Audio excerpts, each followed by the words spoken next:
Okay, बिस्मिल्लाहिर्रहमानिर्रहीम। So first session में हमने ये पढ़ा कि अगर हमारे पास एक जनरेटर है और फॉल्ट अकर होता है, सो करंट जो है एक ही डायरेक्शन में, यूनि डायरेक्शन होती है, एक ही डायरेक्शन में फ्लो करती है और उस फॉल्ट में पर से फॉल्ट तक रीच हो जाती है। सो अगर हमारे पास दो साइड से, यानी एक रेडियल सिस्टम है, यहाँ पे भी जनरेटर लगा हुआ है और यहाँ पे भी जनरेटर लगा हुआ है, सही है। सो अब क्या होगा कि अब अगर फॉल्ट अकर होता है, सो दोनों साइड से करंट फ्लो करेगा, इस साइड से भी और इस साइड से भी, ठीक है। इस तरह अगर ये है तो इसका भी यहाँ से भी फ्लो करेगा और यहाँ से भी फ्लो करेगा, सही। तो इस केस में फिर जो ओवर करंट रिले हैं वो फेल हो जाती हैं और फिर जो है हम किस चीज़ का सहारा लेते हैं, उसका डायरेक्शनल रिले जो है उसका हम सहारा लेते हैं, ठीक है। तो ये एक एग्ज़ाम्पल है, ठीक है। और यहाँ पे हम देखें, पहले हम फॉल्ट वन को कंसिडर करते हैं। So for fault one, B23 and B32, these should clear the fault. B23 and B32, these two are responsible to clear this fault, सही है। यानी यहाँ से अगर जो करंट आएगा, ठीक है, ये इसके लिए ट्रिप हो जाए, ये वाला ट्रिप ना होता कि L2 को करंट जारी रहे, और ये भी ट्रिप ना होता कि ये L1 करंट फ्लो जो है वो कंटिन्यू रहे। अच्छा, अब यहाँ से अगर है, ठीक है, so this must be trip and this must not be tripped in order to continue the supply for the L3, okay। Loads हैं ये L1, L2, L3। सो कौन से रिस्पॉन्सिबल हैं if fault F1 has been occurred, so F23 and F32, these two relays are responsible to clear this fault, and L1 and L3 should not be interrupted, okay. क्योंकि ये जो है 3 2 और 2 3 की responsibility है कि वो उसको क्लियर करें, और बाकी जो है वो सप्लाई एंड इंटरप्ट करें। Using the time delay overcurrent relay, we should set B23 relay faster than B21। जो B32 है, ठीक है, उसको हम B21 से फास्टर रखेंगे, क्योंकि जो ये वाला B23 ये बैक टू बैक हैं। सो क्या होगा कि अब फॉल्ट जो है वो यहाँ से आ रहा है, ठीक है। सो व्हाट वुड हैपन कि यहाँ पे जो B23 है, सी इसकी जो टाइम है, फॉर एग्जांपल अगर वो हम 0.05 रखते हैं, तो इसके लिए हम 0.4 रख लेंगे, क्योंकि B23 ने पहले ऑपरेट करना है, ना कि B21 ने, सही। सो B23 is responsible to trip the fault, so its tripping time is less than that of the B21, okay। अच्छा, now if the fault is at F2, अब अगर F2 पे फॉल्ट अकर हो गया है, यहाँ पे अकर हो गया है, सही। सो कौन सी रिलीज रिस्पॉन्सिबल है, B21 एंड B12, ठीक है। सो इन दोनों की रिस्पॉन्सिबिलिटी बनती है कि ये फॉल्ट को अकर कर लें। B23 acts before B21 does, L2 is interrupted, जो L2 है वो इंटरप्ट हो जाएगा, ठीक है। देखिए, क्योंकि ये भी ट्रिप करेगा, ठीक है, ये भी सही। सो क्या होगा कि जब ये ट्रिप कर लेगा, ठीक है, सो L2 की सप्लाई जो है वो ऑफ हो जाएगी। अच्छा, when A fault can be fed from both sides, ठीक है। सो the the overcurrent relay cannot be coordinated using overcurrent relay combined with directional relay। सो ये जो रिलेज हैं, ये फिर ओवर करंट रिले के तौर पे हम लगा लेंगे इसको, सिर्फ ओवर करंट रिले, मगर जो बाकी ये जो रिलेज है 1 2 3 4, इनमें जो है हम ओवर करंट रिले के साथ यानी डायरेक्शन रिले हम लगा देंगे, ताकि क्या हो कि अगर डायरेक्शन का पता लगे कि कौन सी रिले ने पहले इंटरप्ट करना है, यानी सेलेक्टिविटी हो उसमें।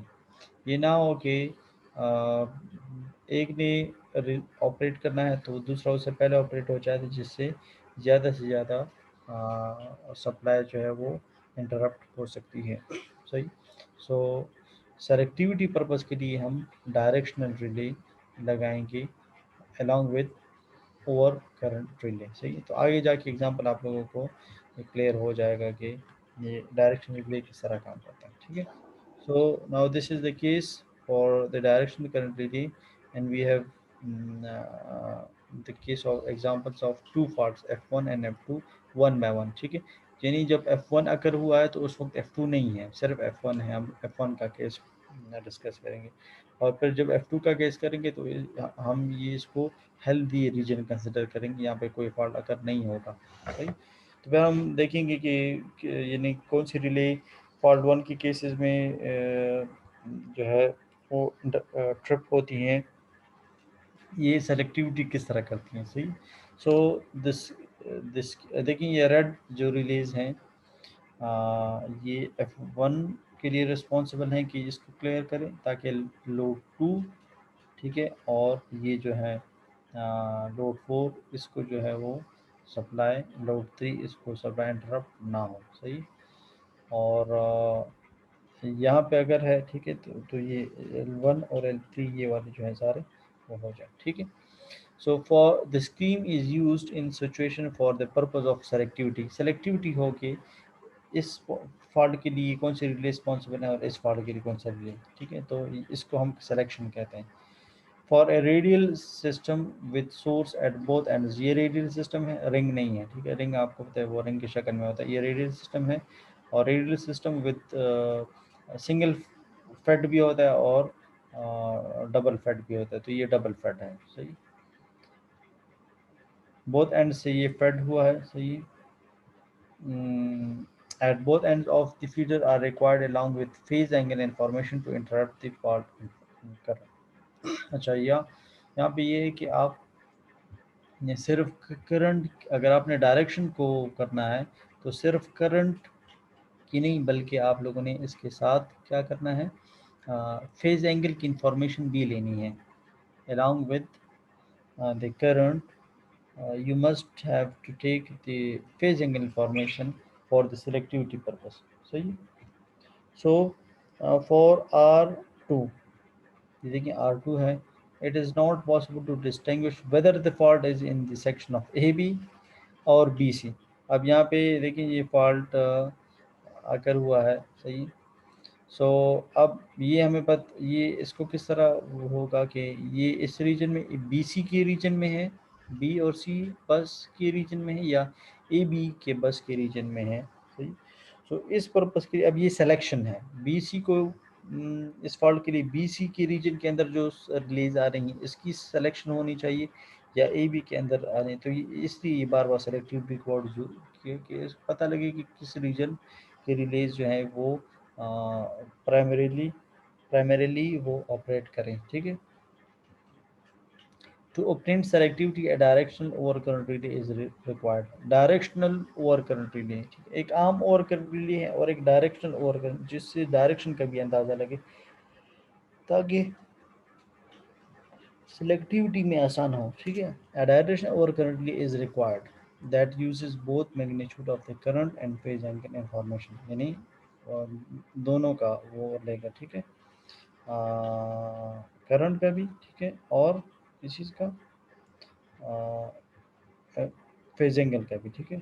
करंट और फेज एंगल दोनों का इंफॉर्मेशन देगा for the decision making, for decision making के लिए। और सिर्फ और करंट रिले करंट की बेस पे करती है, जैसे अभी हमने एग्जांपल किया। मगर जो डायरेक्शनल रिले है वो करंट प्लस फेज एंगल दोनों की इंफॉर्मेशन जो है वो लेनी होगी, ताकि करंट पता लगे कि इस तरह आ रही है या इस तरह। ठीक है। तो उसके लिए हम वो डॉट्स यूज़ करेंगे। इससे पहले मैंने आपको बताया था कि उन डॉट्स को फिलहाल इग्नोर कर लें। It is commonly used in sub transmission network where ring mains are used. अमूमन जो रिंग मेन्स यूज होते हैं वहाँ पे ये जो है वो होता है, ठीक है।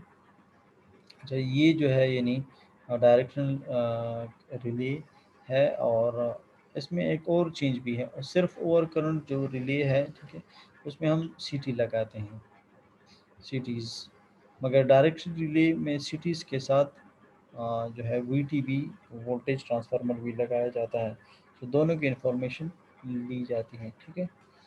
So for over current relay only CT is required, but in directional relay we require both CT and VT, सही। तो ये जो है, अच्छा, और यहाँ पे अगर आप देखें तो जो V का इंफॉर्मेशन है, असल में इससे पहले जो CTs का इंफॉर्मेशन था वो ओवर करंट रिले के लिए काफ़ी था, मगर अब चूंकि डायरेक्शनल वो है तो इसलिए VT का देखें, VT का जो डेटा है, जो इंफॉर्मेशन है वो कहाँ जा रहा है, और डी की तरफ जा रहा है। डी क्या है, डायरेक्शनल रिले है, ठीक है। तो ओवर करंट और डायरेक्शन, ठीक है, रिले, ये दोनों कंबाइनली फिर काम करेंगे इन इस केस में, क्योंकि ओवर करंट रिले जो है वो लिमिटेड हो गई है। जब दो सोर्सेज आ गई हैं तो अब ये ऑपरेट नहीं कर पा रहे हैं, इसलिए डायरेक्शन रिले का अब होना ज़रूरी है। और डायरेक्शन रिले जो है उसके लिए सीटी और वीटी दोनों, क्योंकि वीटी में आप देख रहे हैं कि वीटी के जो इन्फॉर्मेशन है वो कहाँ पे जा रहा है, डायरेक्शन रिले की तरफ जा रहा है, तो ये डी और ये ओ सी, सही। अब ये किस तरह काम करता है, ये डॉट्स किस तरह होती हैं, वो मैं आपको अभी क्लियर कर देता हूँ, सही। अच्छा, अब ये देखें यहाँ पे, ये बस 1 और बस 2 है, सही। अब जो है फॉल्ट यहाँ पे अकर हुआ है, सही। जो फॉल्ट यहाँ पे अकर हुआ है, सही, तो जो डॉट्स हैं, ठीक है, जो करंट है वो इस तरह फ्लो करेगा, सही। सो जब इस तरह फ्लो करेगा तो ये इन डॉट्स पे से गुजरेगा, सही, यानी the current is coming towards the dots, ठीक। एक टूवर्ड्स द डॉट्स होगा और एक अवे फ्रॉम द डॉट्स होगा। इस तरह आप केसीएल में कहते हैं current entering to the node and current leaving the node. So current entering towards कहें या एंटरिंग कहें, ठीक है, entering towards the dots and leaving, यहाँ पे जो है अब ये करंट अगर इस तरह जा रहा है तो इट मीन्स कि ये डॉट्स को क्या कर रहा है, लीव कर रहा है, सही, करंट को लीव कर रहा है, सही। अच्छा, तो जब करंट एंटरिंग टू दी वो होगा, सही है, तो उसमें जो करंट है वो क्या है, वो लैगिंग पोजीशन पे होगा, ठीक है। और अगर जब करंट इस तरह होगा, ठीक है, जब उसको लीव करेगा तो इसमें फिर जो है यानी करंट लीडिंग पोजीशन होगा, वोल्टेज लैगिंग पोजीशन होगा। यानी जब डॉट्स यानी से लीव करेगा तो उसमें कितना डिग्री शिफ्ट आ जाएगा, 180 डिग्री फेज शिफ्ट आ जाएगा, सही। सो ये जो वो है, देखिए अब ये पहले यहाँ पे था और अब यहाँ पे आ गया है, तो इट मीन्स कि देखिए, अगर मैं इसको बिल्कुल ऑपोजिट ड्रा करूँ तो वो इस तरह आएगा। What does it mean? It means कि it has been shifted by how much degree? 180 degree. So this is the case for the current when it is entering towards the node, and this is the case when the current is leaving the dots. Okay. अच्छा, सो क्या होगा कि अब यहाँ पे current इस तरह आ रहा है, ठीक है। सो ये एक ये रिले है, ये देखिए सिटी का निशान है, मगर इट मीन्स कि यहाँ पे रिले है, ठीक है। सो रिले, ये वाला रिले ऑपरेट होना चाहिए, सही। अब अगर हम फॉल्ट यहाँ पे आ गया है तो हम डॉट्स देखें, ये डॉट्स हैं, तो अब अगर करंट यहाँ से जा रहा है इस तरह, ठीक है, सो इसको ट्रिप नहीं करना चाहिए, क्योंकि करंट इस तरह जा रहा है, ठीक है, बाई डायरेक्शनल करंट है ना, और फॉल्ट इस रीजन पे आकर हुआ है, बस बार 1 के लेफ्ट साइड पे आकर हुआ है। सो इसने इसके लिए ये वाला जो है अगर ट्रिप करेगा तो इस बस के साथ जितने लोड कनेक्ट हैं या इस बस तो वो इस बस के साथ जितना लोड कनेक्ट है उसको सबको सप्लाई ऑफ हो जाएगी, तो ये ठीक नहीं होगा। सो यहाँ पे अब सेलेक्टिविटी देखनी है कि जब करंट इस तरह जा रहा है और फॉल्ट ये है, तो अगर यहाँ पे कोई इसके बाद कोई रिले आ रही है तो वो ट्रिप हो, ठीक है, वो ट्रिप हो जाए। सही। अच्छा।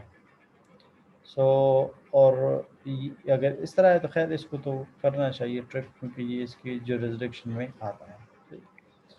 सो अच्छा, मैंने आपको इससे पहले भी बताया कि फॉर डायरेक्शनली पीटी और वीटी दोनों की इंफॉर्मेशन जो है वो दोनों होंगी।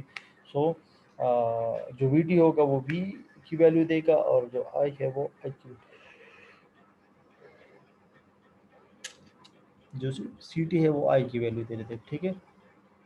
इन द फॉल्ट अगर एट पी वन, अगर ये देखें पी वन यहाँ पे फॉल्ट अगर हुआ है राइट ऑफ द सिटी के राइट साइड पे। So current fault current direction from one to two, one bus one से बस वन टू की तरफ जा रहा है। So current lags the bus voltage, ये बस की वोल्टेज है, ठीक है। सो अब current lags the bus voltage by how much, by 90 degree due to the line reactance. So fault current in the forward direction, see, so current जो है वो इस तरह forward direction जाएगी, सही। Now the fault अगर at P2 just left to the CT, ये अगर यहाँ पे अगर हो गया है, so fault current I leads the V by 90 degree, okay। देखिए ये देखिए यहाँ पे ये 90 डिग्री और यहाँ पे ये 90 डिग्री, थोड़ा इन्होंने वो ज़्यादा किया है, ठीक है। तो मगर आईडी दिए इस तरह, मगर चूंकि इसके साथ रेजिस्टेंस भी होती है तो जी इसलिए 90 डिग्री पूरा नहीं आ रहा, सही। Okay. So input of the directional the relay, सही। The reference voltage we would be at 0 degree, देखिए ये वी एट 0 डिग्री यहाँ पे भी है और वी एट 0 डिग्री यहाँ पे भी है। तो इट मीन्स को वी को इन्होंने क्या लिया है, रेफरेंस की डिग्री, और आई को कभी ऊपर कर रहे हैं कभी नीचे कर रहे हैं, और आई जो है वो एक ख़ास एंगल पे है। वी का एंगल 0 है क्योंकि वो रेफरेंस इन्होंने हमने लिया। आई का एंगल कभी यहाँ पे आ रहा है, ठीक है, तो वो माइनस में है, माइनस फॉर एग्जांपल 60 डिग्री या माइनस 70 डिग्री, और यहाँ पे है तो वो प्लस 60 डिग्री, मगर नॉन ज़ीरो है, ठीक है, ज़ीरो नहीं है। वी रेफरेंस है वो 0 पे है। They relay trip and block reasons, ठीक है। रिले के दो रीजन्स होती हैं, ठीक है, एक डायरेक्शन रिले की एक ब्लॉक रीजन होता है और एक जो है वो ट्रिप रीजन होता है। अब इसको एक्सप्लेन करेंगे हम, सही। So if the angle, if the angle is greater than 180 degree and less than 0, ठीक है, यानी 180 डिग्री और 0 के बीच में है, तो आपने फिर रिले को क्या क्या करना है, ट्रिप करना है, सही। और अगर जो करंट है किस चीज़ का करंट, उसका करंट का एंगल, ठीक है, और अगर 180 डिग्री से ज़्यादा है तो फिर क्या करते, फिर वो ब्लॉक करते उसको रीजन, उस ब्लॉक रीजन में हो, ठीक है। सो ब्लॉक करने का मतलब ये है कि वो ट्रिप नहीं करेगा, सही है ना, वो उस जो है वो यानी जो कॉन्टेक्ट्स अगर ओपन होने हैं तो वो ब्लॉक हो के क्या हो गए कि यानी बिल ट्रिप नहीं करेंगे, जिस तरह पिस्टल में ब्लॉक होता है वो जो लॉक होता है, ठीक है। सो वो फिर अगर आप ट्रिगर दबाएंगे भी तो वो ट्रिगर नहीं दबेगा क्योंकि वो लॉक हो गया। तो यहाँ ये भी वही इसी है, ये या तो ऑपरेट करेगा या वो लॉक कर लेगा, ठीक है। तो ट्रिप एंड ब्लॉक रीजन, सही।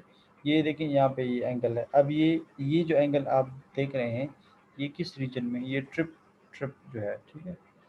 सो 180 डिग्री से क्या है, ज़्यादा है, सॉरी कम है, ठीक है ना, और ज़ीरो से कम है और 180 डिग्री से ज़्यादा है, ज़्यादा होगा तो फिर ट्रिप करेगा, वरना तो ये ब्लॉक रीजन में चला जाएगा, ठीक है। अब कौन सा दोनों केसेस हम फिर बाद में जाके पढ़ेंगे, ठीक है। Where phi is the angle of the current with respect to the voltage and phi one is the typically between 0 to 8 degree, ठीक है। ये जो फाई है ये इसकी बात कर फाई वन, ठीक है।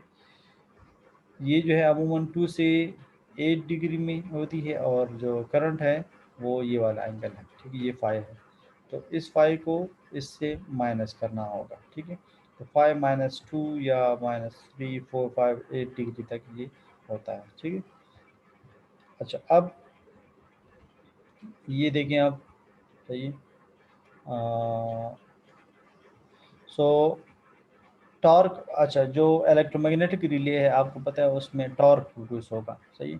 और उसमें ट्रिपिंग किस तरह होती है, रिले की ट्रिपिंग किस तरह होती है कि जो उसका जो डिस्क है वो टॉर्क एक्शन की वजह से रोटेट करता जाता है, ठीक है। और स्पिंडल मोशन करता है और आखिर जाके वो कॉन्टैक्ट्स क्लोज हो जाते हैं, या ठीक है, तो वो ट्रिप कर लेता है।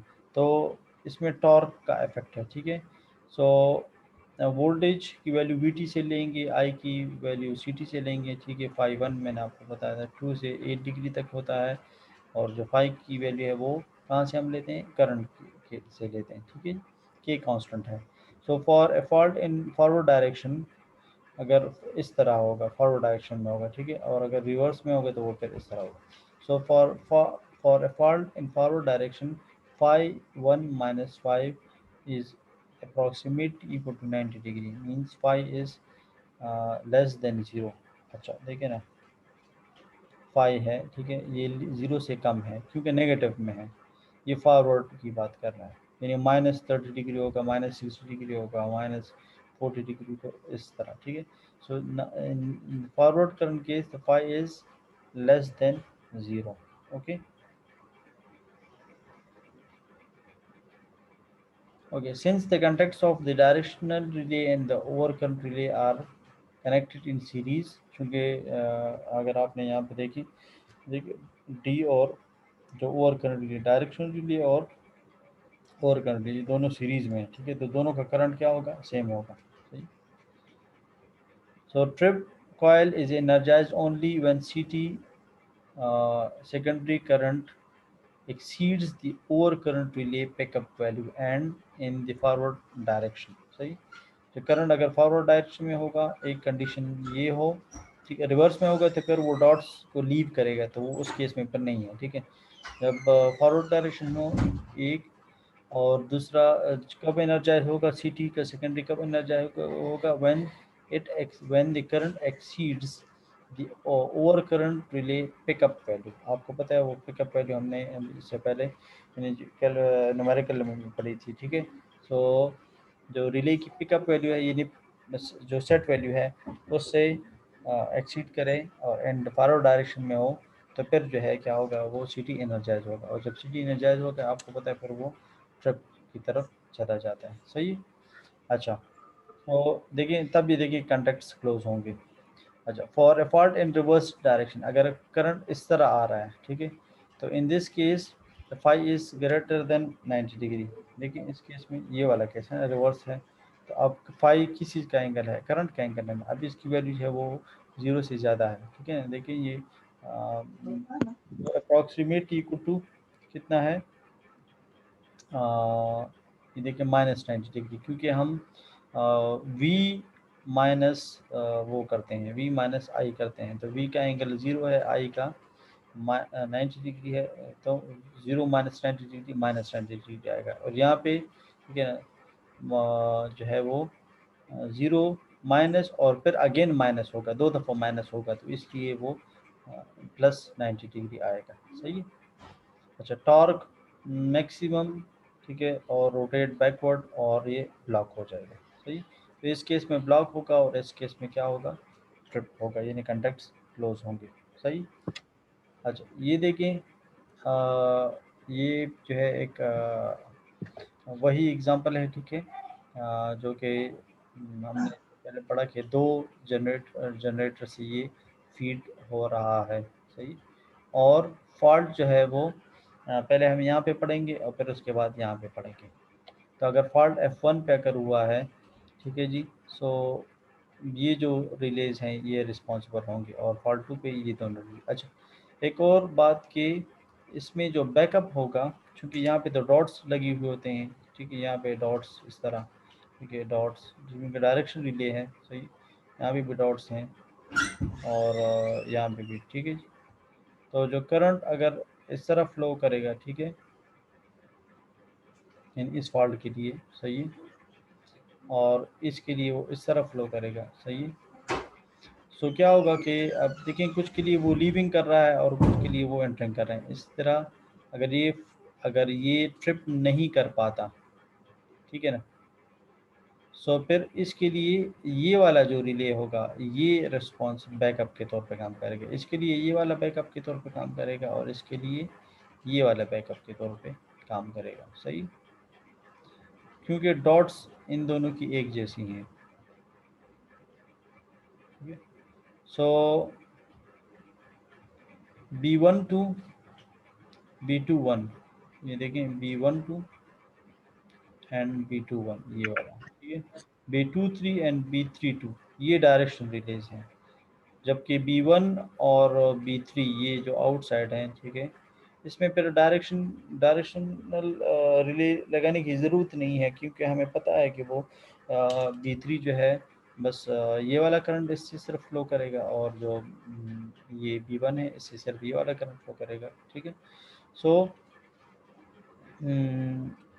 यहाँ पे पर डायरेक्शन रिले की ज़रूरत नहीं होगी, तो ये ओवर करंट रिले और ये भी ओवर करंट रिले होगा, और बाकी ये जो चारों हैं ये और ये डी रिलेज होंगी, यानी डायरेक्शनल रिलेज होंगी। तो ये बीट, अच्छा अब अगर फॉल्ट वन अगर हो गया, अब कौन कौन सी रिले ने ऑपरेट करना है और कौन कौन से ने ऑपरेट नहीं करना। B21 शुड नॉट ऑपरेट, किधर गए B21, ये हाँ ये, ठीक है ना, बी, इसके लिए तो ये तो नो रिस्पॉन्सिबल है। सही, so B21 should not operate. B1 should coordinate with B23. B12 should coordinate with B23, इसके साथ इसने कम्युनिकेट करना है। सही, such that B23 operates before B12, पहले रिस्पॉन्सिबिलिटी इसकी है, इसकी नहीं है, क्योंकि यहाँ पे फॉल्ट अगर हुआ है। So the trip time for this is less, या लेस कहें या फास्टर कह दें, एक ही बात है। ठीक है,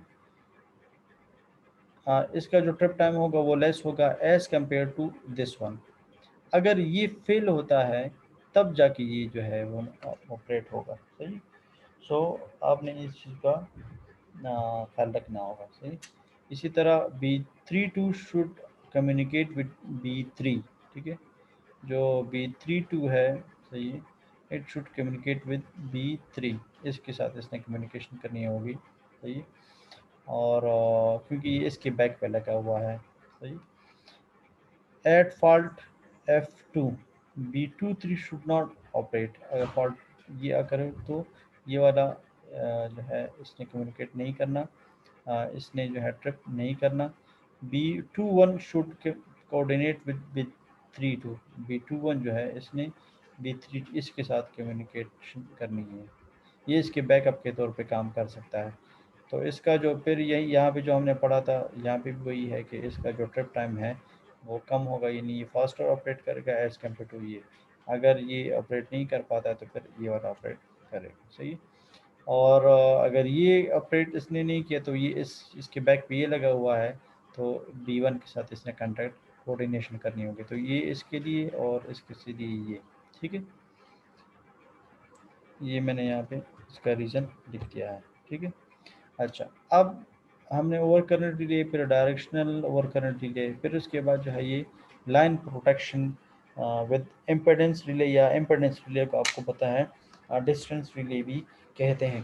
सही, सो जो डिस्टेंस रिले है वो जो है ऑपरेट करता है इम्पेडेंस की वैल्यू पे, यानी इम्पेडेंस की वैल्यू कम होती है या ज़्यादा होती है तो उसके बेस पे जो है ये ऑपरेट करता है। और इम्पेडेंस की जो वैल्यू है वो ये कहाँ से लेता है, करंट से लेता है और वोल्टेज से लेता है। और करंट जो है की वैल्यू कहाँ से इसको मिलती है, CT से, और वोल्टेज की वैल्यू इसको VT से, या इसको हम PT भी कहते हैं। सही, तो इनसे इसको रिले जो है वो मिल रही होती है। ठीक है, ये वैल्यू इसको मिल रही होती है।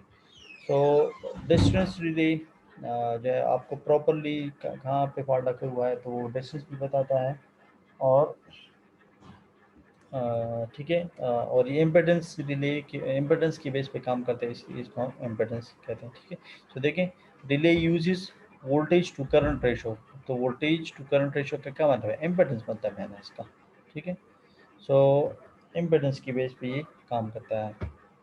ये देखें वी और ये आई, तो we divide by I is equal to क्या कहते हैं इसको हम, जेड कहते हैं। ठीक है। जब ओवर करंट यानी जो फॉल्ट अगर होगा, ठीक है, तो करंट बढ़ जाएगा और वोल्टेज जो है वो कम हो जाएगा। तो अगर वो करंट कम होगा और सॉरी वोल्टेज बढ़ जाएगा, ठीक है, और करंट कम होगा, तो दोनों केसेस में यानी जो रेशो है वो जेड की वैल्यू जो है वो कम आएगी। ठीक है ना। क्योंकि z is directly proportional to v and inversely proportional to i। सो ये बढ़ रहा है तो भी z कम होगा, और अगर v कम होगा तब भी z कम होगा, दोनों केसेस में। सही। सो अब इसमें जो है प्रॉपर कोऑर्डिनेशन होगी, और फॉल्ट कहाँ पे होगा, सेलेक्टिविटी क्या होगी, कौन से ब्रेकर के साथ एक क्लोजेस्ट है, ठीक है, और कौन सी से दूर है, तो वो सारा कुछ जो है ये फिर हम इंशाल्लाह नेक्स्ट क्लास में पढ़ लेंगे। सही। सो आज जो है हमने ओवर करंट रिले के बारे में डिस्कस किया। ठीक है। और फिर हमने जो है यानी डायरेक्शनल डायरेक्शन जो है वो हमने पढ़ी। ठीक है। और उसमें हमने देखा कि जो कौन सी रिले है, ठीक है, उस वो रिस्पॉन्सिबल होती हैं कि वो फॉल्ट अगर हो जाए तो किसने पहले ऑपरेट करना है और किसने बाद में ऑपरेट करना है। ठीक है। सो जो डिस्टेंस रिले या इम्पिडेंस रिले है वो इंशाल्लाह हम फिर नेक्स्ट क्लास में पढ़ लेंगे।